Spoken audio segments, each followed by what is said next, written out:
करके देखो। आज कौन सा दिन है?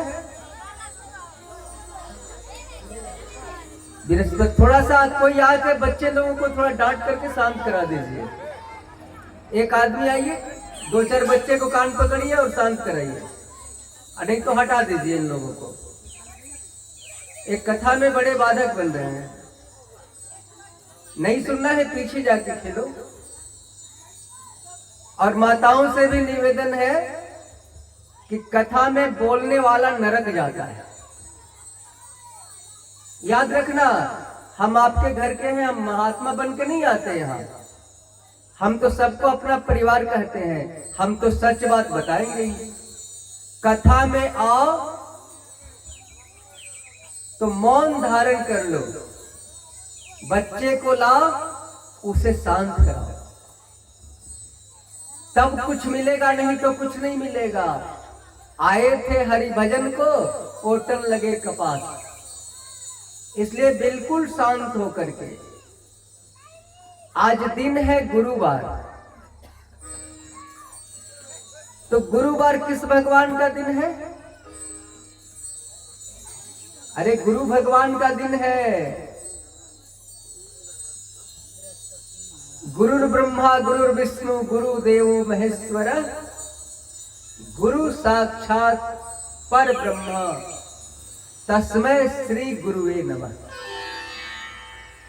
गुरु को ब्रह्मा विष्णु महेश कहा गया। क्यों कहा गया? इसलिए कहा गया कि गुरु ज्ञान देता है और ज्ञान से समझाता है कि ये ब्रह्मा है, ये विष्णु है, ये महेश है। तो ब्रह्मा विष्णु का पहचान कराने वाला कौन? गुरु ही तो है। गुरु ही तो कहता है ये तेरे माता है, ये तेरे पिता है। तो आज गुरु भगवान का दिन है, तो विचार करो, आज गुरु जी की पूजा करोगे तो क्या घर में मांस मदिरा का सेवन करोगे? विचार करो। आज जब हम लोग घर में पूजा करते हैं तो उल्टा पुल्टा नहीं खाते। अब कल देखे, कल शुक्रवार है, कल छूट होगा तो खाना, लेकिन गुरुवार को तो छूट नहीं। प्रेम से गुरु, अरे जो गुरु को मना लिया, कोटि जन्म के पाप उसके धुल जाते हैं। गुरु के चरणों की सेवा श्रद्धा से कर लो, परम ज्ञानी हो जाओगे। गुरु के नजदीक चले गए तो ज्ञानी बन जाओगे। क्योंकि लक्ष्मण जी प्रभु श्री राम से एक बार पूछा था, ध्यान दीजिएगा, कि भैया तुम कहते हो कि केवल संत के पास बैठोगे तो ज्ञानी हो जाओगे। ये बता भैया कि यदि संत हमको कुछ ज्ञान नहीं देगा, हमसे कुछ बोलेगा नहीं, तो हम ज्ञानी कैसे होंगे? तब रामचंद्र जी ने उत्तर दिया, अरे लक्ष्मण, सूरज से गर्मी मिलती है। सूरज से क्या सूरज तुमसे बात करता है? बोलो, बात तो नहीं करता। चंद्रमा से शीतलता मिलती है, चंद्रमा तुमसे बात करता? नहीं करता। तो भैया जब चंद्रमा बिना बात किए चांदनी देता है, सूरज बिना बात किए गर्मी देता है, तो संत महात्मा भी बिना बात किए आशीर्वाद देते हैं। प्रेम से बोलो गुरु भगवान की।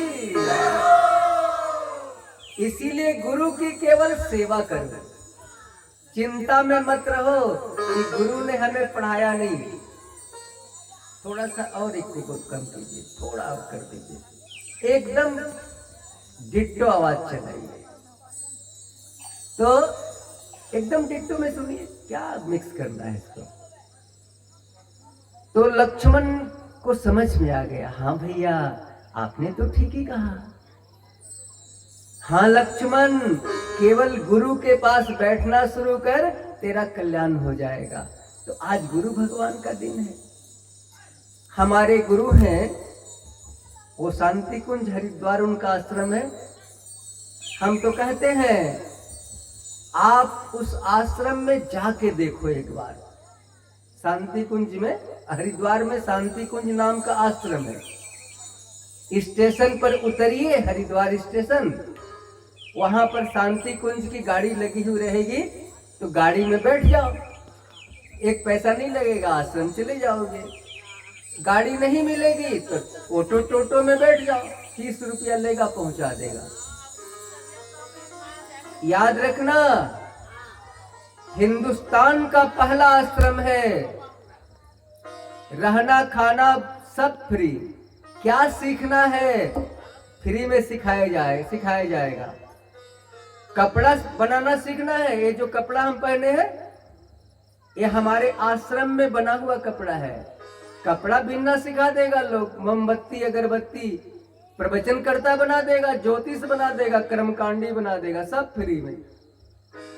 खाना भी खिलाएगा, सिखाएगा भी, और कहेगा कि जाओ समाज की सेवा करो। ये हिंदुस्तान का पहला आश्रम है जो फ्री सेवा करता है। 1 रुपया आपसे नहीं मांगा जाएगा उस आश्रम में, जाके तो देखिए।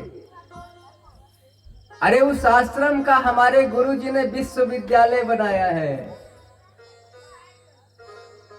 उसमें हर सब्जेक्ट की पढ़ाई होती है टोटल। लेकिन पहले रिटर्न एग्जाम देना होगा, वो पटना में होगा, वैकेंसी निकलती है, इंटर के बाद एडमिशन होगा। क्या पढ़ना है? बीएड करना है, एमबीबीए करना है, बीएससी करना है, क्या पढ़ना है? पढ़ लो।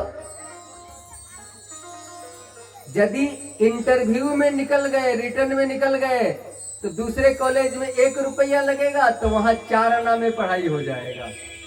खाना पीना सब उसी के अंदर, बहुत कम पैसा में सब कुछ सिखाया जाएगा आपको। और अपने गुरु के बारे में थोड़ा परिचय आपको करा देते हैं। आज गुरु जी का दिन है और गुरु ही मध्य में होता है। कैसे? तो सोमवार मंगल बुध 3 दिन इधर, आप बीच में गुरुवार, और फिर 3 दिन शुक्र शनिचर इतवार, 3 दिन इधर 3 दिन इधर, बीच का खुट्टा गुरु जी। इसीलिए गुरु को सबसे बड़ा कहा गया है। गुरु हमारा धूरी होता है, गुरु हमारा बेस होता है, और गुरु के पास जाओगे तो ज्ञानी ही नहीं परम ज्ञानी हो जाओगे। तो हमारे गुरु जी वेद मूर्ति पूज्य पंडित श्री राम शर्मा आचार्य 24 बरस का उपवास किया। जन्म हुआ था 1911 में, मृत्यु हुई 1990 में। 24 बरस का उपवास, जरा ध्यान देना।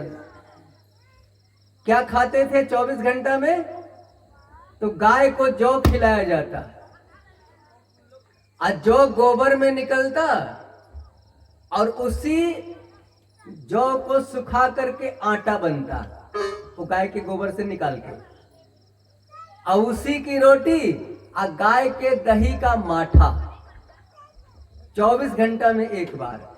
आप कहोगे उनकी पत्नी क्या खाती थी? माता जी कहते हम लोग। तो जब पति जौ का रोटी खाएगा तो क्या पत्नी हलवा खाएगी? बोलो। पत्नी वही बेचारी वही खा लेती थी कि हमारे पतिदेव जौ की रोटी कितने दिन खाए?